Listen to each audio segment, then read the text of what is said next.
ខ្ញុំមិនដូចម៉ាគេម៉ាខ្ញុំមកពេលខ្ញុំរៀនបានលេខ1ហើយលោកតាំងខឹងកោមករៀនចឹងណាមើលមកស្ងងម៉ានអា11ទេតាអានឹងយូរម៉េចអូសៅទេអញមកដល់អញត្រូវរបងឲ្យវាហែងតាមnóiនោះម៉ែខ្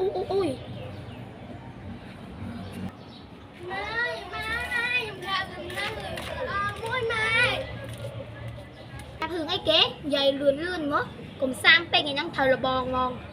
ម៉ែគេគ្រូខ្ញុំថាខ្ញុំមកបានលេខ1តាហេ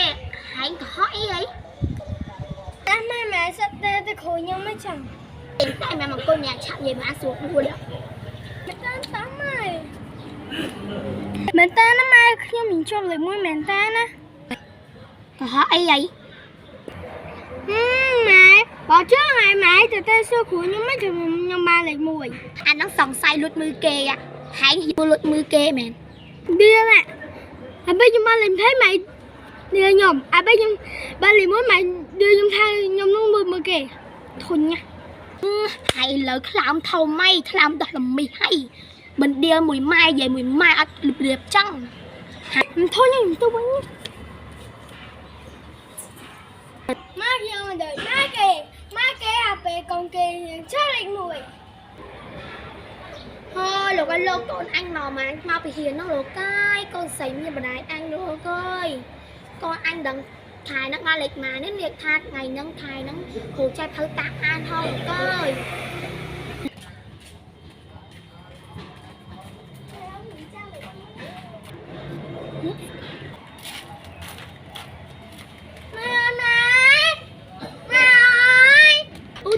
ថៃកូនឯងមានដំណងល្អប្រាប់ម៉ែមែន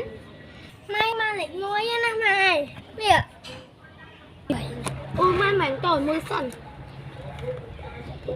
ហាក់ឆេងហួងតើលេខ1មែនតានេះម៉ែស្បាយចិត្តទៅកូនម៉ែចាស់ម៉ែកូនហ៊ានចាប់លេខ1ចាំកាយណាគ្រូធ្វើថាអ្នកគេហ៊ានចាប់លេខ1គ្រូឲ្យ10000ហើយក៏ឲ្យ10000ហើយក៏ចែកអំណោយឲ្យ2B ក៏ចាញ់ក៏ឲ្យ 2B ហើយ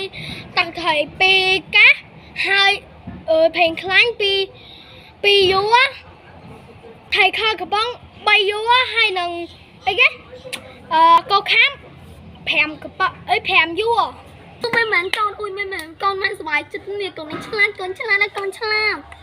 ម៉ែកូនខំប្រហែលហ៊ានតិចទៀតខាងក្រោយខ្ញុំយកលេខ1ទៀតដើម្បីយករង្វាន់ពីគ្រូខ្ញុំមកបានកូនឯងមកអង្គុយនេះមកនេះកូនម៉ែកូនឯងចង់បានអីគេខែហ្នឹងខ្ញុំចង់ឲ្យម៉ែអីសុបាយចិត្តហ្នឹងណាចង់បាននេះកូនទៅមុខទឹកចឹងបាទម៉ែ